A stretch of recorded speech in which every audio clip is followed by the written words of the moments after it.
قال النبی صلی اللہ علیہ وسلم کل محدثۃ بدعہ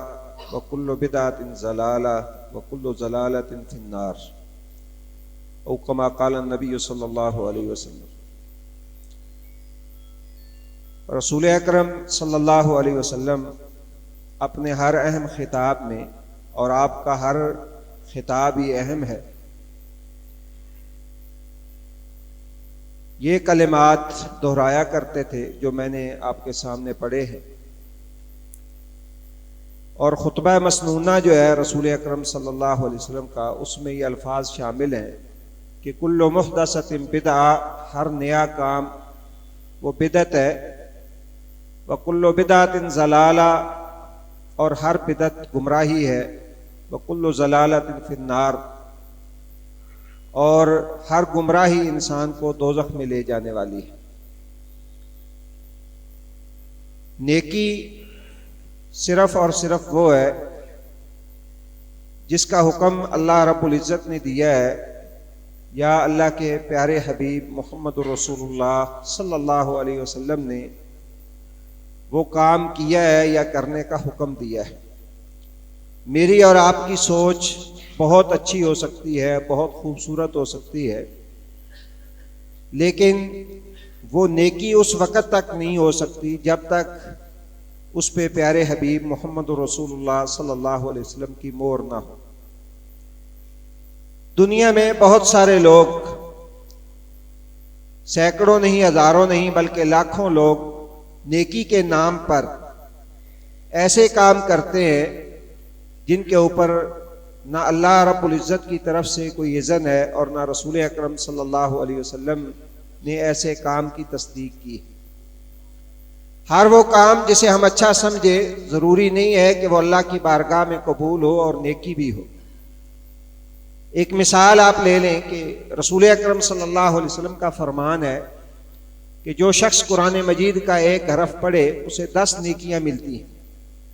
اور فرمایا کہ الف لام میم ایک حرف نہیں ہے بلکہ 3 حرف۔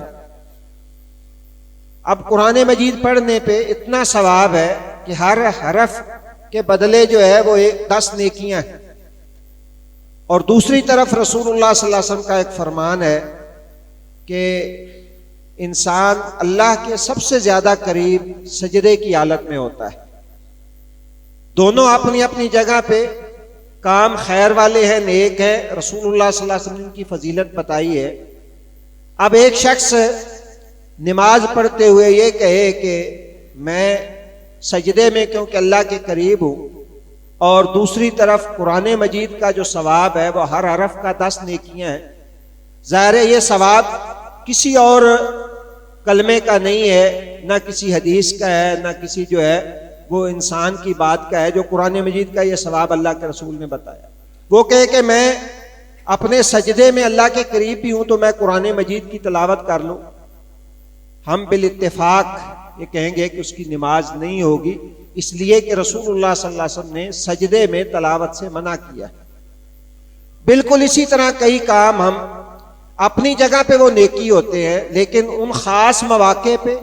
اور خاص پیرائے میں ان کو کرنا اس کی اجازت نہیں ہوتی۔ رجب کا مہینہ شروع ہے، کئی دوست اور کئی جو ہے وہ لوگ اس مہینے کے اندر مخصوص عمل کرتے ہیں نیکی کے نام پہ، مخصوص اوقات میں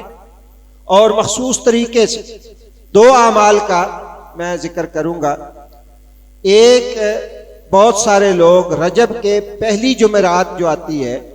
اس میں ایک نماز پڑھتے ہیں جسے صلاۃ الرغائب کہتے ہیں۔ اس کی مخصوص صورت بنائی ہوئی ہے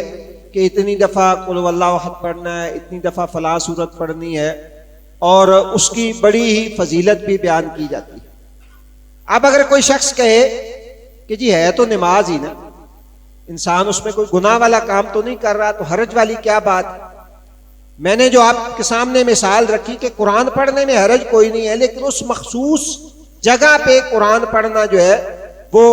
نہ صرف یہ کہ ثواب ہے بلکہ آپ کی نماز بھی قبول نہیں ہو۔ اسی طرح نماز نفل پڑھنا کسی بھی وقت پڑھی جا سکتی ہے، لیکن جمعرات کے ساتھ، رجب کی 5 تاریخ کے ساتھ خاص کرنے کے لیے یہ دلیل کی ضرورت ہے کہ رسول اکرم صلی اللہ علیہ وسلم نے اس کو خاص کیا۔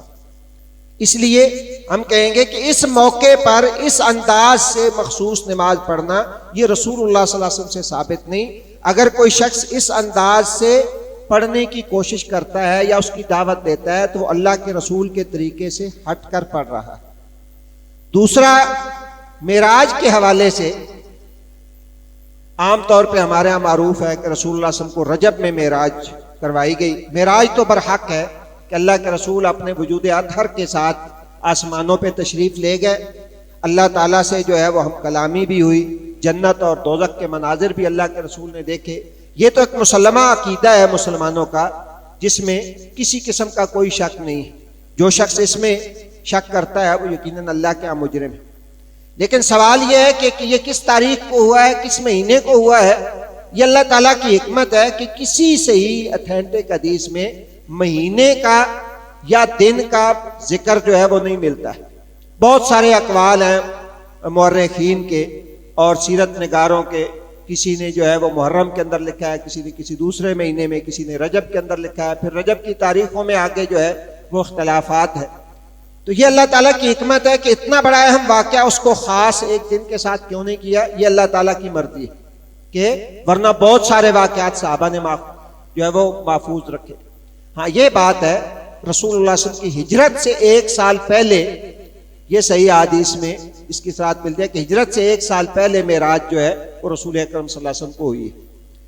اچھا، یہ تو اب معراج کی رات کو جبکہ اس کا تعین بھی موجود نہیں ہے، یہ ایک مسئلہ ہے اپنی جگہ پہ،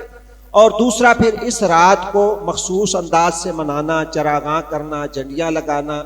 اور خاص نوافل پڑھنا، عبادت کرنا، یہ ساری چیزیں تب جائز ہیں جب رسول اللہ صلی اللہ علیہ وسلم نے اس موقع پہ کی ہوں اور آپ صلی اللہ علیہ وسلم نے اس کی اجازت دی ہو۔ کیونکہ معراج کے بعد رسول اکرم صلی اللہ علیہ وسلم تقریباً 11 سال جو ہے وہ اس دنیا کے اندر رہے، اور آپ صلی اللہ علیہ وسلم نے کسی موقع پہ نہ اس کا حکم دیا، نہ آپ کے صحابہ نے کسی انداز سے معراج جو ہے اس کا جشن منایا، اور نہ ہی